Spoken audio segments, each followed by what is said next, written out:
In this workbook called Watch Code, we're looking at a worksheet called Profits, and we'd like to apply double accounting underlining. That's a special kind of underlining. You may or may not know, if you go to the Home tab in the ribbon, that just to the right of the underline button is a drop arrow. We do see a choice called double underline, but there are actually two more kinds of underlining available. If we're going to apply this feature on these cells right here, say we highlight them, we might be looking ahead and saying, we could use this in a lot of other workbooks too. It's one of our favorite visual features, let's say. So let's highlight these cells. How do we find this feature called double accounting? It's actually found on the Font tab when we go to Format Cells. Quick way to get to Format Cells is either right-click and choose Format Cells or press Control-1. And in this dialog box on the Font tab, a section here called Underline, we've got a panel, 4 different kinds of underlining. If I choose double, watch the preview to the right, you see the double lines there under the text. Double accounting moves the lines farther away from the text, as we'll see. And let's say that's a preferable choice here. We want to be using that. Now, let's say we don't want to use it just yet, but we want to record a macro that gives us this capability to get here quickly. We'll give it a keystroke shortcut. And because we're envisioning using this in a lot of different workbooks, we will save it in the personal macro workbook. So we've got a few cells highlighted. We're using these cells as a staging area for the macro. We can begin recording the macro, remember, in a number of different ways. The fastest way, we'll use it now. To the right of the word ready, in the lower left corner of the screen, we have the icon here. Remember, if you do not see that icon, right-click down there in the status bar, and then make sure there's a check in front of macro recording. Click that if there's no check, and that will make this button visible. So, click the button. That starts the record macro process. We'll give this the name double accounting underlining, perhaps abbreviated. DOUBLE, capital A, CCT, and then underline. Or underlining as you prefer. Let's give it a keystroke shortcut. Perhaps Control-Shift. Now, maybe I've already used D. I don't want to use that one. Or Control-Shift-U, by the way, does expand the size of the formula bar, so I don't want to use that one. So I'm holding down the Shift key here. I'll just pick another letter, like N. Control-Shift-N. I don't want to store it in this workbook. I want it to be available to all other workbooks at any time. So click the drop arrow here and choose Personal Macro Workbook. I'll get to the description later. Click OK. And then with these cells being highlighted, I'll press Control-1. Once again, back in the Format Cells dialog box, Font tab, Underline, I'm choosing Double Accounting. Click OK. That's all we want the macro to do.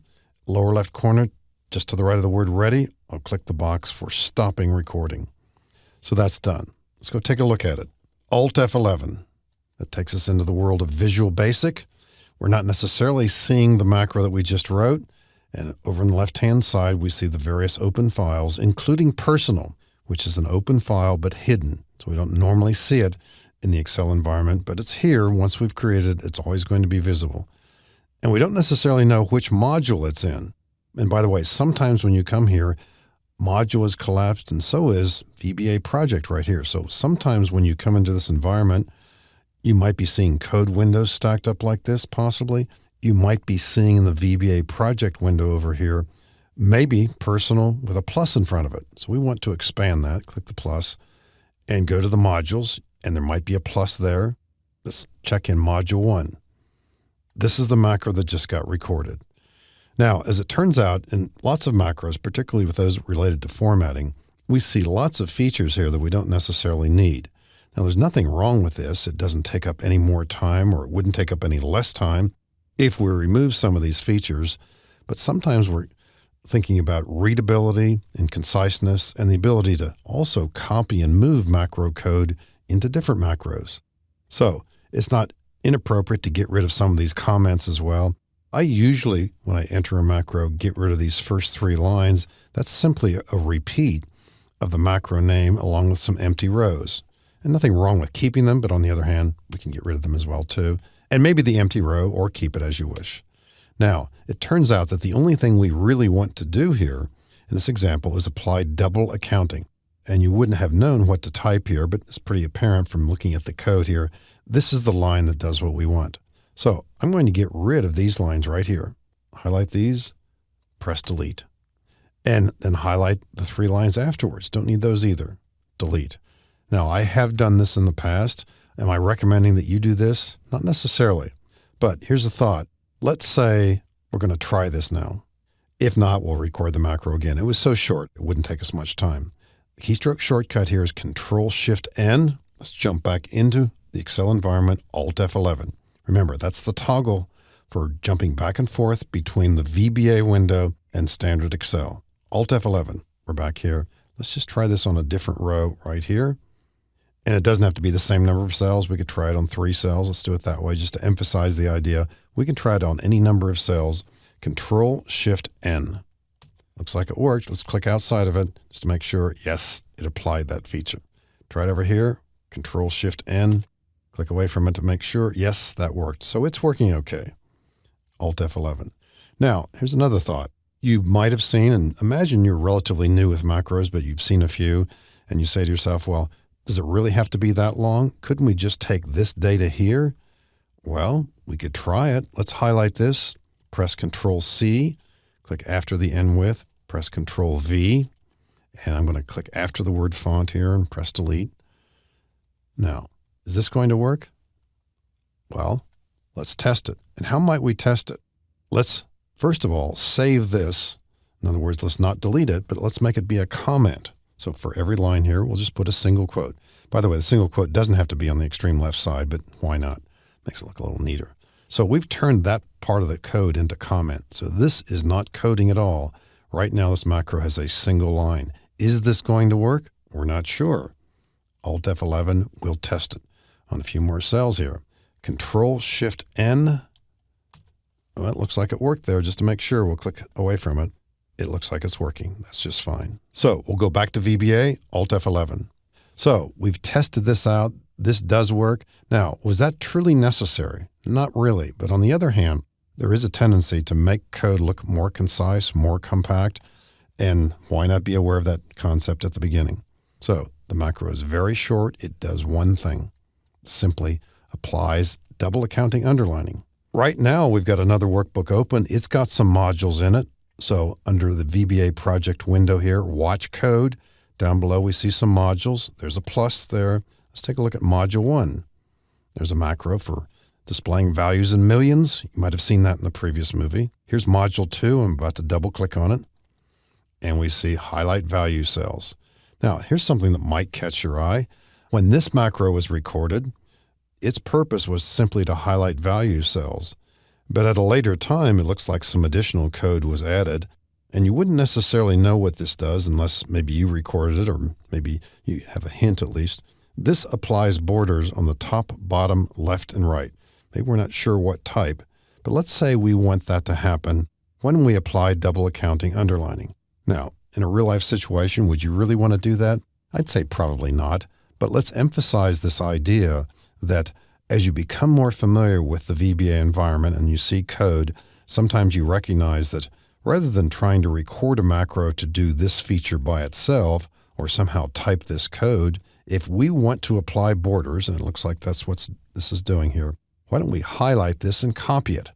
We can use Control-C or from the VBA menu here, Edit Copy. Let's go back to the macro under Personal. There it is right there. I'm going to click after Accounting there. Press Enter, and now Control-V or Edit Paste. And although not critical, I'll click here and press Backspace so that it does that. Now, some people might put in an empty line here. We can do that. You can add a comment at any time. I could, right here, put in a single quote. And then, although I haven't yet seen it, but I'm pretty sure, I can say something like, next 4 lines applies a border. Now, documentation is a strange thing. I think you can sense here, why should I do that? That's just more typing. When you look at other macros and see comments that remind you of what is about to happen. So this is not, again, critical, but on the other hand, it can be helpful. Didn't need to do that, but it explains what we're about to see happen here. So let's jump back into Excel again, Alt F11.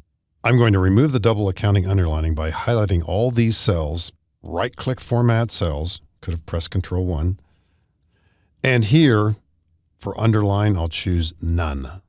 Click OK. That feature's been eliminated. Let's try this on a few cells, this new change that we've made.